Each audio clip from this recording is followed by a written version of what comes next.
तो भगवान श्री कृष्ण की विचित्र लीलाएं हुई हैं गोकुल वृंदावन में। लेकिन जब भगवान को जाने को हुआ है यहां से गोकुल से मथुरा, तो सब की हालात बिगड़ गई है।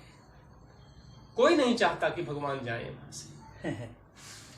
सब ग्वाल बाल गोपिकाएं उदास हो गए, नाराज हो गए। यशोदा मैया अगर जब जान गई कि ये तो जा रहे हैं यहां से, तो जैसे उनका तो प्राण ही सूख गया।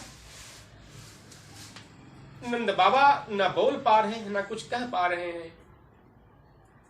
अक्रूर जी समझा बुझा करके सबको किसी प्रकार से भगवान को लेकर जाते हैं।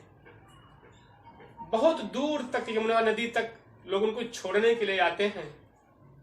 लेकिन जब भगवान चले जाते हैं मथुरा, तो यमुना नदी के किनारे जो लोग खड़े थे ऐसा लगता है जैसे लकड़ी के बने हुए इंसान हैं। ये सब पत्थर के बने हुए इंसान हैं, मूर्ति की भांति सब खड़े के खड़े रह गए। और भगवान सबको छोड़ करके मथुरा से गोकुल से निकल गए। इतनी विचित्र भगवान की माया है कि जिसको भगवान से प्रेम हो जाता है, स्नेह हो जाता है, वह उनके बिना एक क्षण भी नहीं रह पाता है। राधा रानी, गोपिकाएं, ग्वाल बाल, जिन लोगों ने भगवान के साथ लीला की थी, रासलीला की थी, सबका हाल बहुत बुरा है। भगवान वहां जाते हैं, कुबड़ी होती है एक, उसका उद्धार करते हैं, उसको नया देह प्रदान करते हैं। मल्लयुद्ध में सभी राक्षसों को मारते हैं, हाथी को मारते हैं, कंस का वध करते हैं। उसके बाद भगवान की लीला आगे निकलती है, लेकिन भगवान कभी वापस नहीं आते हैं गोकुल। उद्धव जी को भगवान ने भेजा है गोपिकाओं के पास संदेश लिख करके, चिट्ठी दे करके, जाइए उनको ब्रह्म की उपासना का उपदेश दीजिए। लेकिन जब उद्धव जी आते हैं यहाँ पर, तो गोपिकाओं का हाल इतना दयनीय है, इतना दयनीय हालत है गोपिकाओं का कि उद्धव जी के पास कोई शब्द नहीं है कि मैं कैसे लिखूं कि गोपिकाएं कैसे रहती हैं यहाँ पे, नंद बाबा कैसे रहते हैं, यशोदा मैया कैसे रहती हैं। उनके दुख का कोई पारावार नहीं है, सारी संपत्ति मौजूद है, भरा हुआ है। गायें जो हैं, बछड़े जो हैं, वो ढंग से चारा नहीं खाते हैं, दूध नहीं पीते हैं, सिर्फ भगवान की याद में।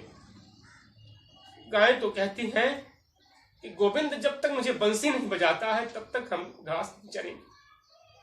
बछड़े कहते हैं गोविंद जब तक नाचेगा नहीं तब तक हम दूध नहीं पिएंगे। यशोदा मैया दुखी हो जाती हैं, गायों को नहीं खिला पाती है, बछड़ों को दूध नहीं पिला पाती है। सारे ग्वाल बाल दुखी हैं।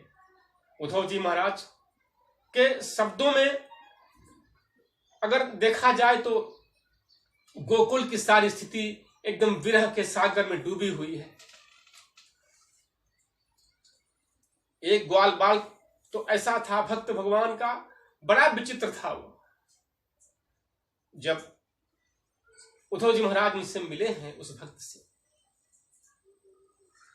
तो वह भक्त बहुत दुखी होकर भगवान की याद में उनसे कहता है, हे उद्धव जी, हम उनकी लीलाओं को आपसे कहां तक बताएं कि यहां पर कृष्णा ने कौन कौन सी लीलाएं की।